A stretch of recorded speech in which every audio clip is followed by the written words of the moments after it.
ढेंकीकोट परक्रिया प्रीति सन्देह हत्याकांड अभियुक्त गिरफ घटगां थाना ढेंकुट फांडी बड़मसनाबिला पंचायत मेदिनीपुर ग्राम परक्रिया प्रीति सन्देह जड़े 55 वर्ष वयस्क व्यक्ति को हत्या कराई।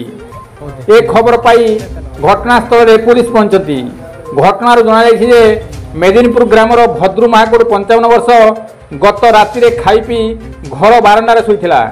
राति कही जने तार मुंड को अमानुषिक भाव टांगिया हानि हत्या करथिला। ए खबर पाई घटगां एडीपीओ विजय कृष्ण महापात्र, घटगां थाना आईआईसी सुभ्रांत कुमार जेना, ढेंकुट फांडी एएसआई त्रिनाथ नायक प्रमुख घटनास्थल में पहुंची तदंत करथिले।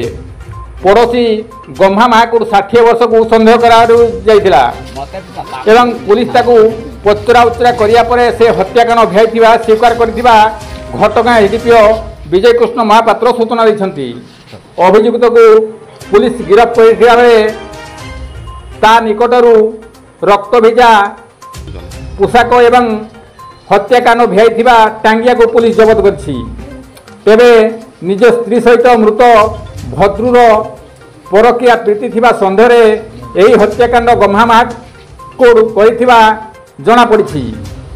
तेबे ए अंचल घटना को नहीं शोकाकुल परिवेश सृष्टि होइछि। अभियुक्त निकटरू टांगिया समेत पिंधिथिबा रक्त भिजा पोशाक लुचाई रखिथिबा स्थान पुलिस जबत करथिबा एडीपीओ श्री महापात्र गणमाध्यम को सूचना देछंती। गोविंद राउत का रिपोर्ट केडी न्यूज ओडिया।